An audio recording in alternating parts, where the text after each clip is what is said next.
Hello, my name is Cecilia Askins, and I'm going to be presenting a proposal to establish a waste-to-energy facility in South Texas.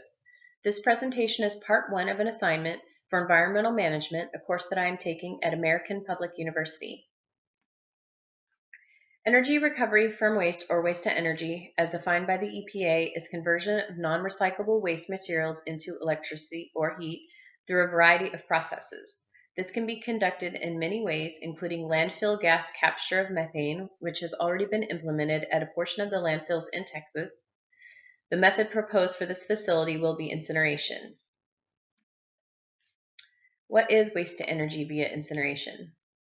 A means to generate energy and/or heat by incinerating municipal solid waste in this case.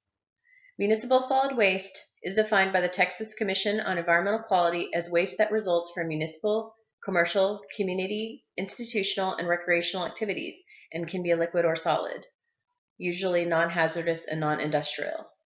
The byproducts that result from incineration of MSW include water, which is recycled back into the facility process, steam, which produces the energy, bottom ash, which can be used as aggregate in construction materials, residual solids, which can also be mined for ferrous metals into construction steel, fly ash, which is typically captured in a closed conveyor and treated with reagent to bring it back to its natural ore state.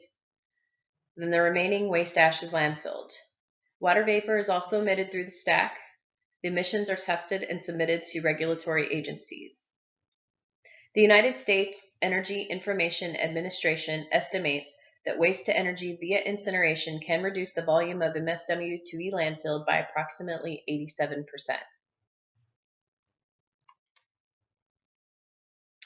This next slide is a diagram of a typical waste-to-energy facility.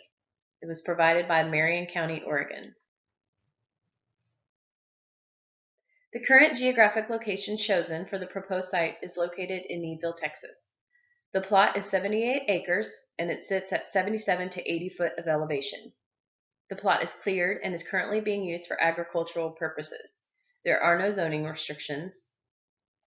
The plot also has close proximity to many towns and cities, including, but not limited to, Richmond, Rosenberg, Sugar Land, Katy, and the very densely populated Houston metro area.